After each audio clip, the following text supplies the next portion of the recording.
This video Bible lesson is part of a larger series on the book of Matthew titled, Good News of the Great King. This Bible study is produced by Golden Minute Ministries and Dr. James A. Borror, and is now available for both personal and group Bible studies. For more information on this Bible study and many others, join us online at www.biblecoachonline.com.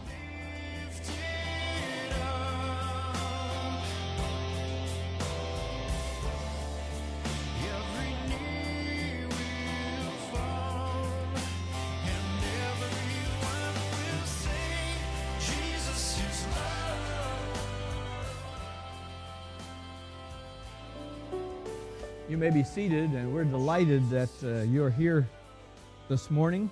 We began a series of lessons on the Gospel of Matthew. We're calling it the Good News of the Great King, because that's exactly what Matthew is, the good news of the great King.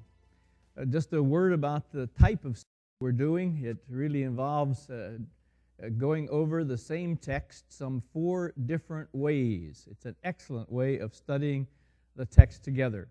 As you leave here, you'll be given a lesson that we trust you will read, and at the end of that, there'll be some questions.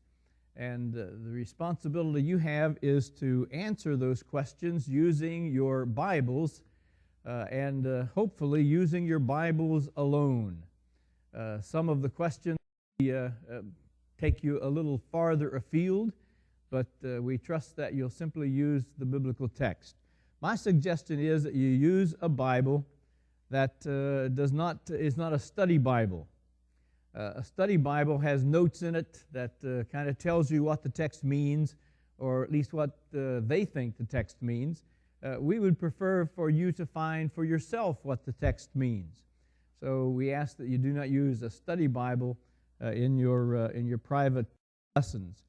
Then when you come together, oh, by the way, people always want to know what Bible they should get if they do not have one. I use the New King James Version. Almost any translation will be all right. My students at a Bible college that I teach on Monday mornings always want to know what Bible they should buy, what Bible they should get. I tell them, you get what Bible your pastor uses, and that's the same advice I would give to you.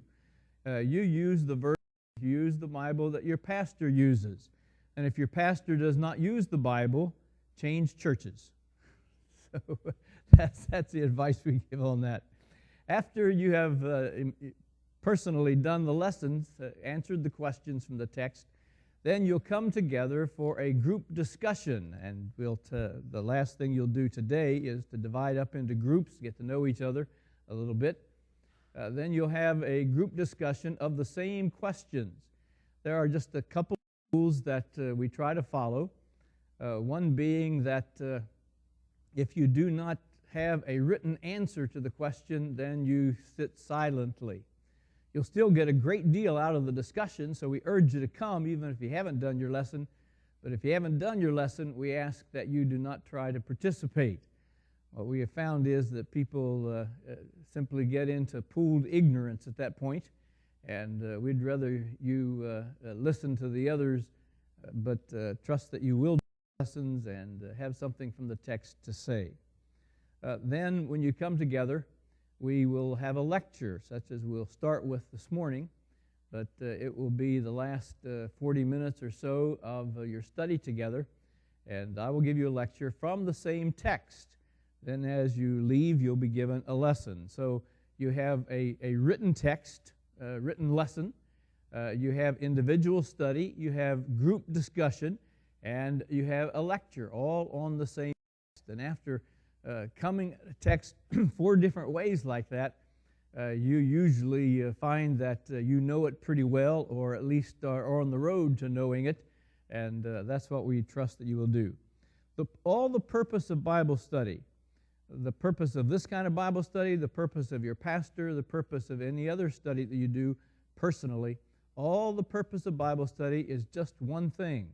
It's not that you might know the text. It's not that you might understand the text. It's not that you'll be able to tell other people what the text is. The purpose of Bible study is the application to your life, that you live the truth. That's the purpose. The whole purpose of the Bible is not simply to tell you history or a story or encourage you ethically. It's to enable you to do the will of God in your life. Application is in a real sense, is the whole purpose of Bible study. So we will note that. We're going to be studying the Gospel of Matthew, but before we do that, we need to look at something of the history. Most people reading the last of the Old Testament and moving into Matthew feel that something has been left out. You ever have that feeling? You come to Matthew, if you've read, for example, the last part of Malachi, and you come to Matthew, and suddenly you're in a whole new world. I've had people ask me, is the New Testament written about a different place than the Old Testament? The answer is no, but it is written about a different time. Try to imagine, for example, how much you would understand of what's going on today if you had no history from 1706 to today. If the last 400 years of American history were suddenly wiped from your memory and from all other books, all other newspapers, everything, how much would you understand of what's going on today? We would have no idea how we got where we are in any sense. There's just too much history that is going on that has brought us to where we are today. The same thing is true of that time. The years between Malachi and Matthew are about 400 years. They are often called the 400 silent years. Now, the word silent means that there is no word from God. There is no evidence of any kind that God actually inspired any writing, really had any prophets, at least none that we know of, during that time. There are several books written of that time and during that time. Much of what we call the Apocrypha was written during that period and the early periods of Christianity.